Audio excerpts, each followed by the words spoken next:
রমজানকে সামনে রেখে চট্টগ্রাম বন্দরে বেড়েছে আমদানি পণ্য বোঝাই মাদার ভেসেল বা বড় জাহাজের সংখ্যা। বহির্নোঙর ও কুতুবদিয়া চ্যানেলে প্রায় ৪৫ লাখ টনের বেশি পণ্য নিয়ে অপেক্ষায় আছে ৯২টি মাদার ভেসেল। এর মধ্যে ৩০টি জাহাজে রয়েছে রমজান উপলক্ষে প্রায় ১৫ লাখ টনের বেশি আমদানি করা সয়াবিন, ছোলা, ডাল, ভোজ্য তেল, চিনি, গম ও ভুট্টা। বাকি জাহাজগুলোতে রয়েছে সার, সিমেন্ট ক্লিংকার, কয়লা, স্ক্র্যাপ জাহাজ ও অন্যান্য শিল্পের কাঁচামাল। বড় জাহাজগুলো থেকে এসব পণ্য ছোট বা লাইটার জাহাজে করে দেশের বিভিন্ন প্রান্তে চলে যায়। বড় জাহাজ থেকে পণ্য ছোট জাহাজে করে খালাস করতে সময় লাগে ৭ থেকে ১০ দিন। কিন্তু বর্তমানে লাইটার জাহাজের তীব্র সংকটের ফলে সময় লাগছে ২০ দিনেরও বেশি।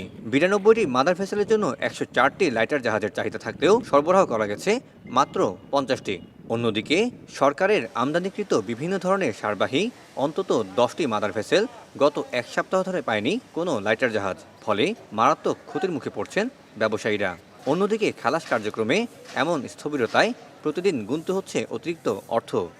গোডাউনে দীর্ঘদিন মাল পড়ে থাকার কারণে তাদের গোডাউন ভাড়া যুক্ত হয়। পাশাপাশি আপনারা জানেন যে মালটা যেহেতু এলসির মাধ্যমে করা হয় ব্যাংক কর্তৃক, তা ব্যাংকের পেমেন্ট দিতে তাদের কি হয় দেরি হয়, সেখানে ব্যাংকের সুদ বাড়ে।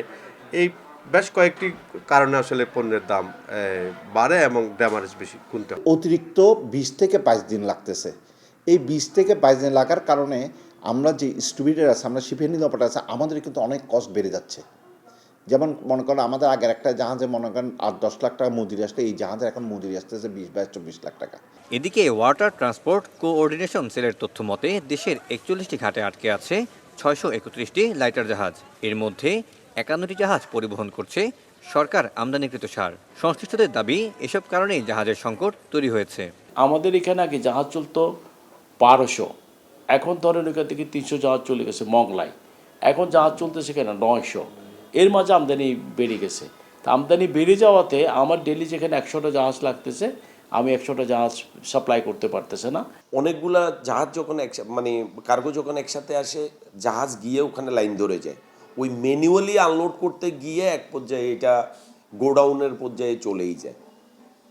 আর আরেকটা বড় সমস্যা হলো, এখন ধান কাটার মৌসুম পড়াতে বিভিন্ন আনলোডিং পয়েন্টে লেবারের সংখ্যাও কম। সংকটের মাঝেও শঙ্কা হলো অসাধু ব্যবসায়ীরা পণ্যের কৃত্রিম সংকট তৈরি করে দাম বাড়ানোর জন্য লাইটার জাহাজগুলোতে পণ্য ভরে সাগরে ভাসিয়ে রাখে। জাহাজকে যেন এ ধরনের ভাসমান গুদাম করা না হয়, সে বিষয়ে কঠোর অবস্থানের কথা জানালো বন্দর কর্তৃপক্ষ। আমাদের এখানে যে নির্বাহী ম্যাজিস্ট্রেট আছেন, আমরা ম্যাজিস্ট্রেট, সিকিউরিটি, আমাদের কোস্ট গার্ডকে নিয়ে আমরা সময় সময় অভিযান পরিচালনা করি, যাতে কোনো লাইটার অযাচিতভাবে কিংবা কোনো লাইটার অকারণে মালামাল নিয়ে দাঁড়িয়ে না থাকে, তারা যেন তাদের গন্তব্যে পৌঁছে যায় যথারীতি। পরিস্থিতি দ্রুত স্বাভাবিক না হলে এর প্রভাব পড়বে পুরো অর্থনীতিতে, যা রমজানের আগে খাদ্যপণ্য সরবরাহ ও দামে প্রভাব ফেলার আশঙ্কা করা হচ্ছে। Syed Tamim Mahmud, star news, Chittagong.